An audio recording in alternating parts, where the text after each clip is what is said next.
مرحبا بكم مرة أخرى بصفحة جديدة في سرديات أولمبية. نحاول نعطي بعض المعلومات، بعض الأرقام على ألعاب باريس 2024 اللي باش تنطلق نهار 26 جويلية وتتواصل حتى ل 11 أوت 2024، 17 اليوم باش تكون المسابقات.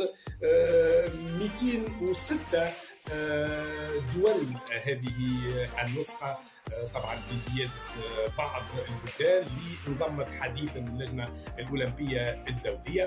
200 قلت و6 دولة، 28 رياضة، منها 4 رياضات أو زائد 4 رياضات تختارهم يختارهم البلد المنظم، يوليو فينا 30 رياضة عموما. 329 مسابقة رياضية خلال 17 يوم هذه الألعاب الأولمبية في نسختها 33.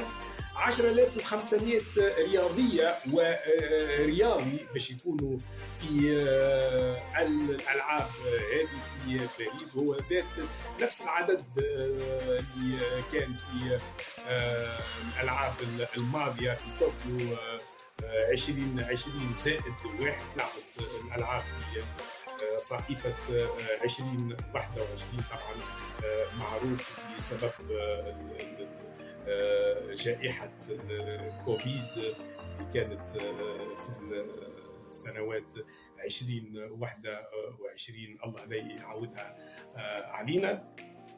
ثم 31,500 متطوعة ومتطوع خلال هذه الألعاب باش يزور الألعاب الأولمبية باريس 2024.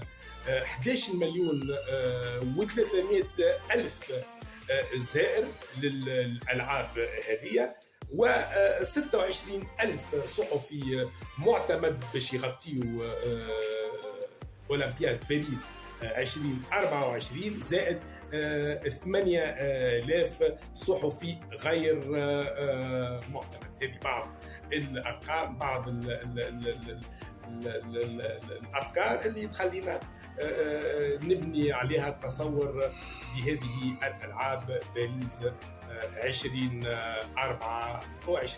شكرا على المتابعة، نلتقي في موضوع آخر.